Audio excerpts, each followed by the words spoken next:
বন্ধুরা, দেখো আমি রান্নাঘরে চলে এসেছি। এই যে ভেন্ডি ভাজা করছি পেঁয়াজ দিয়ে। এই যে পোকা ভাজা করে তরকারি করব।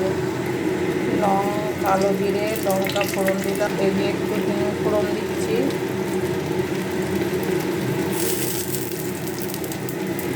পেঁয়াজ বেটে রেখেছি, রসুন আর পেঁয়াজ এই যে দিয়ে দেবো।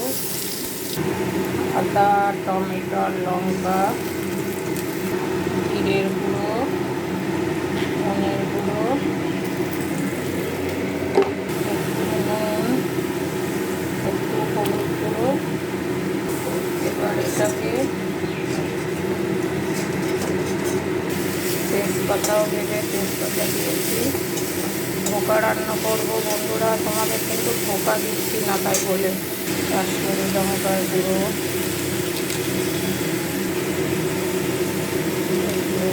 গরম মশলা, সেদ্ধ করা আছে, কই মাছ আছে, যে পেঁয়াজ রসুন বাটা দিয়ে দিয়েছি। আর একটু হিং দিলে কী হয়, ধোকার টেস্টটা ভালো হয়। এই দেখো, আমি আলু দেবো না, চিনি তোমরা দেবে, আমি চিনি, কারণ আমাদের সুগার আছে। এই যে ধোকাটা দিয়ে দিয়েছি, আলু দিলে পরে দিতাম। এই যে জল দিয়ে দিলাম, একটু বেশি করে দিতে। আর জল কিন্তু একটু রেখে নামাবে ঝোলটা, নাহলে টেনে নেয়। আমি ঢাকা দিয়ে দিচ্ছি।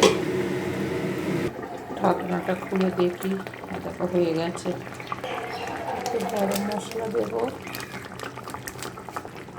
একটু ঘি দিচ্ছি, এবার একটু নাড়িয়ে নিলাম।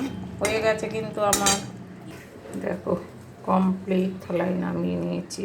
হয়ে গেল আমার রান্না। কেমন হয়েছে বলবে বন্ধুরা।